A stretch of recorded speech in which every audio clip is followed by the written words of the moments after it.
Bismillahirrahmanirrahim. Assalamualaikum warahmatullahi wabarakatuh. Saya Sayyidina Ali dari kelas 4F Manajemen Keuangan Syariah Fakultas Ekonomi Bisnis dan Islam. Sini mata kuliah Manajemen Pembiayaan Syariah. Sini saya akan melakukan mereview kembali tugas UTS yang kemarin tentang wawancara terhadap lembaga keuangan.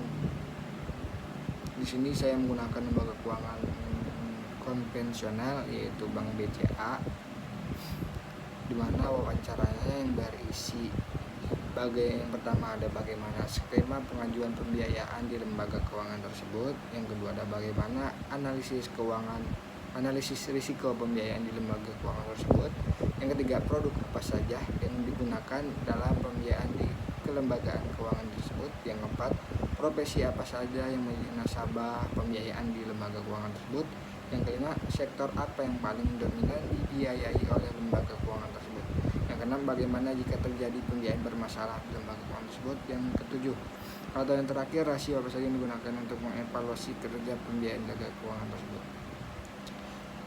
Langsung saja, yang pertama ada bagaimana skema pengajuan pembiayaan, ada 4, pengecekan SLIK, analisis usaha, survei usaha dan pencairan dana. Yang pertama ada pengecekan SLIK, adalah langkah yang pasti dilakukan saat seseorang mengajukan kredit kepada bank atau perusahaan pembiayaan.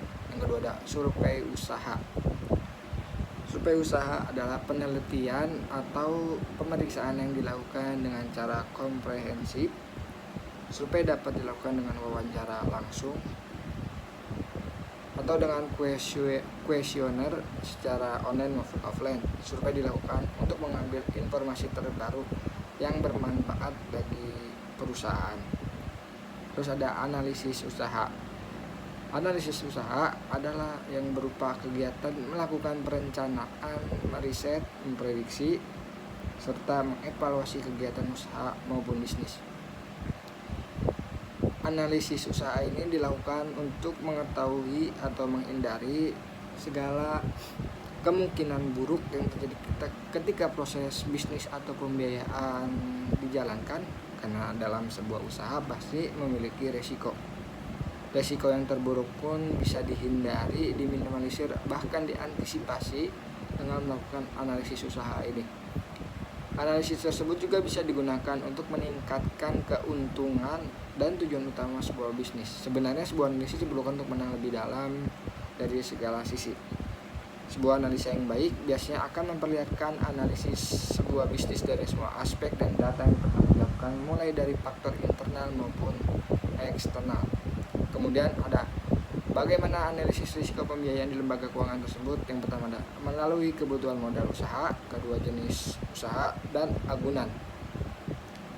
Terus apa saja yang digunakan dalam pembiayaan di lembaga keuangan tersebut.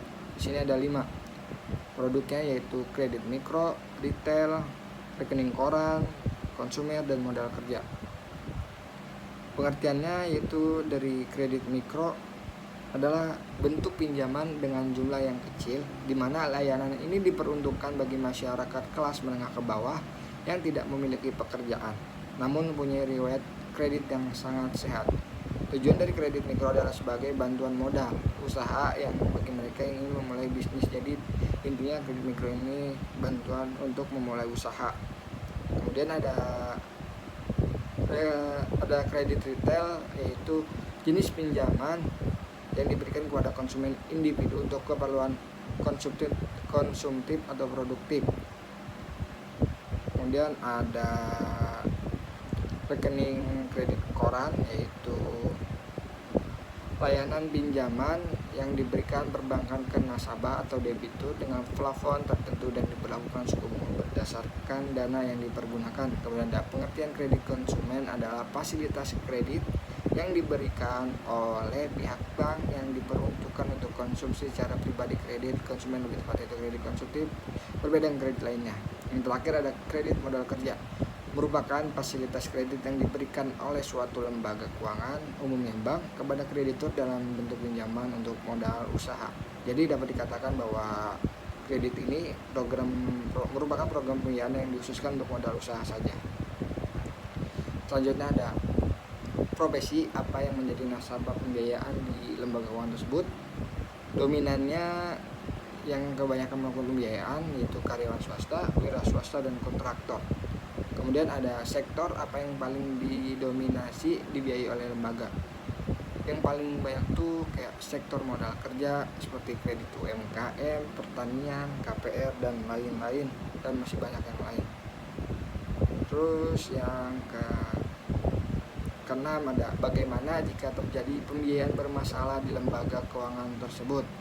Maka dilakukan penarikan agunan, yaitu agunan itu aset atau jaminan yang dilakukan di awal sebelum melakukan kredit, atau seperti agunannya seperti rumah atau tanah atau yang lainnya yang rata dengan jumlah kreditnya. Jadi kalau misalnya kredit itu tidak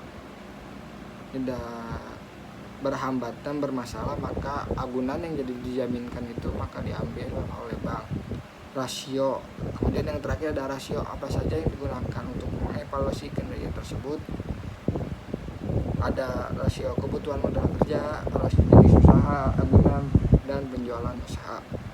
Mungkin itu saja yang bisa saya jelaskan. Terima kasih, semoga bermanfaat. Wassalamualaikum warahmatullahi wabarakatuh.